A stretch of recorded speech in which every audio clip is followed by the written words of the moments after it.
चलिए दोस्तों, कैसे हैं आप लोग। आप देख रहे हैं हमारे YouTube चैनल खाता खेसरा को।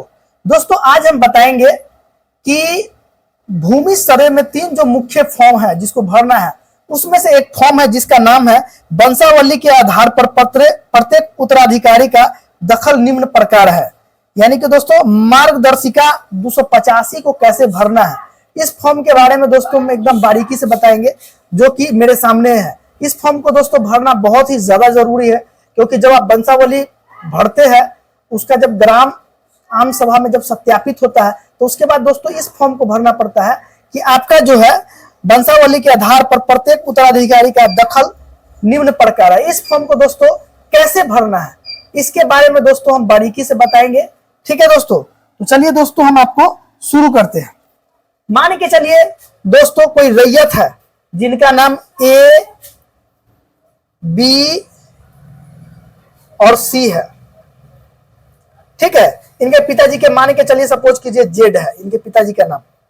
ठीक है दोस्तों, अस्थाई पता जो भी होगा दोस्तों आप लोग अपना अपना भर लीजिएगा, ये एक जगह भी भर सकते हैं। ठीक है दोस्तों, उसके बाद मान के चलिए खाता नंबर, सपोज कीजिए खाता नंबर अगर होगा 30 तो 30, खेसरा नंबर मान के चलिए 40।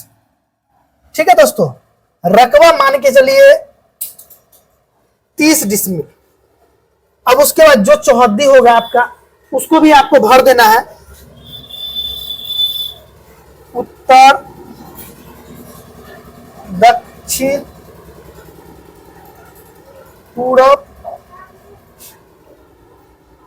पश्चिम। ठीक है दोस्तों, इसमें जो भी होगा दोस्तों आप अपना अपना भर लेंगे। ठीक है, अब दोस्तों आपको बताना है जमाबंदी संख्या। मान के चलिए जमाबंदी संख्या है 90। दोस्तों अब हम यहां पर आपको एक बात बताते हैं। सपोज कीजिए मान के चलिए ये जो खानदानी जमीन है यह है दोस्तों 30 डिसमिल का, यह 30 डिसमिल का। अब मान के चलिए यहाँ पे 3 भाई है ए बी सी, तो तीनों को मान के चलिए दोस्तों अलग अलग होगा, यानी कि 10-10 डिसमिल होगा।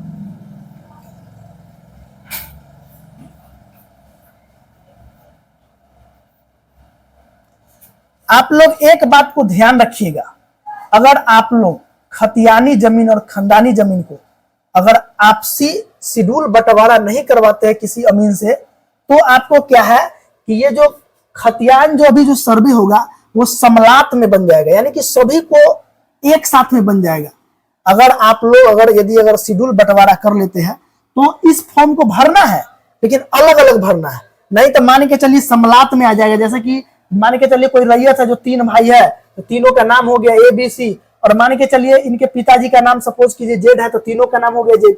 अस्थाई पता भी भरा जाएगा, खाता नंबर भरा जाएगा, खेसरा नंबर भरा जाएगा। मान के चलिए कोई रकबा है 30 डिसमिल का, तो इसमें तीनों भाई का दोस्तों 10-10 डिसमिल जैसे कि चढ़ जाएगा, और उसका जो है चौहद्दी भी इसमें लिखना पड़ेगा, जमाबंदी संख्या भी लिखना पड़ेगा। तो दोस्तों इस फॉर्म में यही भरना है दखल कब्जा के आधार पर। लेकिन आप लोग जान लीजिए, अगर आप लोग शेड्यूल बंटवारा कर लेते हैं तो उससे आपको एकदम आसानी हो जाएगा। तब इसमें सिर्फ एक आदमी का नाम दिया जाएगा और उसके पीछे उसका शेड्यूल लग जाएगा दोस्तों।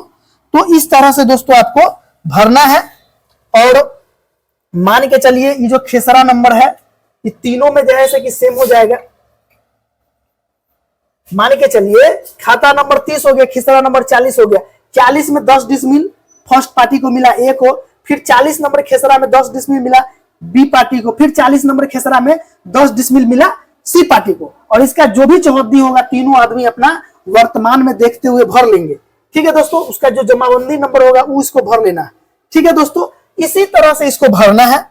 और दोस्तों हम आपको बता दें कि इस चीज का विशेष ध्यान रखिएगा कि यह जो हम इस तरह से जो भरे हैं ये समलात में भरे हैं। कि मान के चलिए कोई आदमी अपना बंटवारा नहीं करते शेड्यूल बंटवारा, तो इसी तरह से उनका दोस्तों समलात दोस्तों खाता खुल जाएगा और खतियान बन जाएगा। नहीं तो अपना अपना शेड्यूल बनवा लीजिए। और दोस्तों आप लोग क्या कीजिए, अपने अपने जमीन को सीमांकन करवा लीजिए। इससे क्या होगा कि जब अमीन जब आपके जैसे कि जमीन पे जाएगा जब सर्वे करने के लिए, तो आप वहां पे खड़ा रहिएगा, अपने जमीन पे अपने जमीन का चौहद्दी बताइएगा और बहुत आसानी से दोस्तों सर्वे हो जाएगा। अब दोस्तों इसमें कुछ चीज लिखा हुआ है जिसको हम बोर्ड पे नहीं लिखे हैं, हम आपको पढ़ करके बता देते हैं। ठीक है दोस्तों, इसमें क्या क्या लिखा हुआ।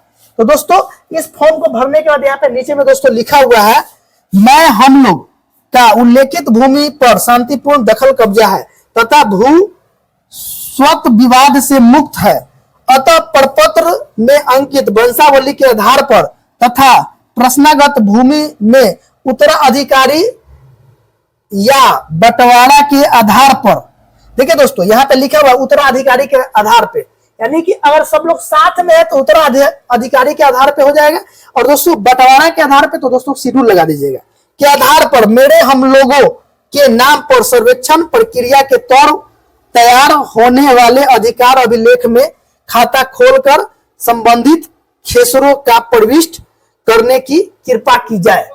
ठीक है दोस्तों, ये लिखा हुआ है। अब दोस्तों हम आपको ये भी पढ़ करके बता देते हैं कि इसके नीचे क्या क्या डॉक्यूमेंट लगेगा, इसमें क्या क्या डॉक्यूमेंट लगेगा, ये भी लिखा हुआ है। इसी फॉर्म को दोस्तों हम भरे हुए हैं, इसी फॉर्म को दोस्तों हम इस पे लिख दिए ताकि आपको समझने में आसानी होगा। दोस्तों अब इसमें लगाना क्या है, इसके साथ साथ है दोस्तों मृत जमाबंदी रैयत की मृत्यु की तिथि के वर्ष, जमाबंदी संख्या के विवरणी, मलगुजारी रसीद, ठीक है दोस्तों। उसके बाद है खतियान की नकल, उसके बाद है दावाकृत भूमि से संबंधित दस्तावेजों का विवरण, दावाकृत भूमि से संबंधित दस्तावेजों की विवरण। दोस्तों कहने का मतलब है आप जो भी जमीन जोत रहे हैं, घर का हो, जोत का हो, चाहे किसी भी प्रकार का जमीन हो, आप उसका मालिक कैसे घोषित करते हैं, किस जमीन का पेपर से आप अपने आप को उसका मालिक कहते हैं, उस पेपर को दोस्तों देना है। जैसे मान के चलिए खतियान हो सकता है, केवाला हो सकता है, बास्केट पर्चा हो सकता है, या मान के चलिए सक्षम न्यायालय के कोई आदेश से वो जमीन आपको मिला होगा, या आपसी बंटवारा के आधार पे आपको मिला होगा तो उसका शेड्यूल होगा। तो दोस्तों उसी पेपर को लगाना है। उसके बाद इसमें लिखा भी हुआ है अगर सक्षम न्यायालय का आदेश हो तो आदेश की सच्ची प्रति भी लगाए। आवेदनकर्ता या हित अर्जन करने वाले मृतक का वारिस होने का संबंध में प्रमाण पत्र, आवेदनकर्ताओं के आधार कार्ड की छाया प्रति, आवेदनकर्ताओं के वोटर आईडी कार्ड का छाया प्रति। अगर मान के चलिए अगर ये समलात होगा, अगर 3 आदमी का यदि अगर दोस्तों अगर रैयत में अगर नाम अगर आएगा तो दोस्तों तीनों का आधार कार्ड और वोटर आईडी कार्ड देना होगा, या दोनों में से कोई एक देना पड़ेगा, और नहीं तो अगर अलग अलग कीजिएगा तो अपना एक सिंपल आधार कार्ड देना पड़ेगा। तो दोस्तों आज का ये जो फॉर्म था इसी के बारे में हमको बताना था कि इस फॉर्म को कैसे भरना है, क्योंकि ये बहुत ही इंपॉर्टेंट फॉर्म है जिसको भरना है। ठीक है दोस्तों, और दोस्तों हम यही कहेंगे कि सर्वे में किसी का कोई जमीन सरकार लेने के लिए नहीं जा रही है।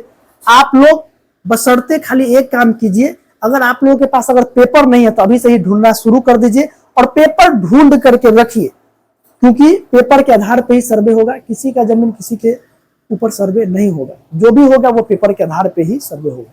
ठीक है दोस्तों, तो चलिए दोस्तों मिलते हैं नेक्स्ट वीडियो में, तब तक के लिए जय हिंद, जय भारत।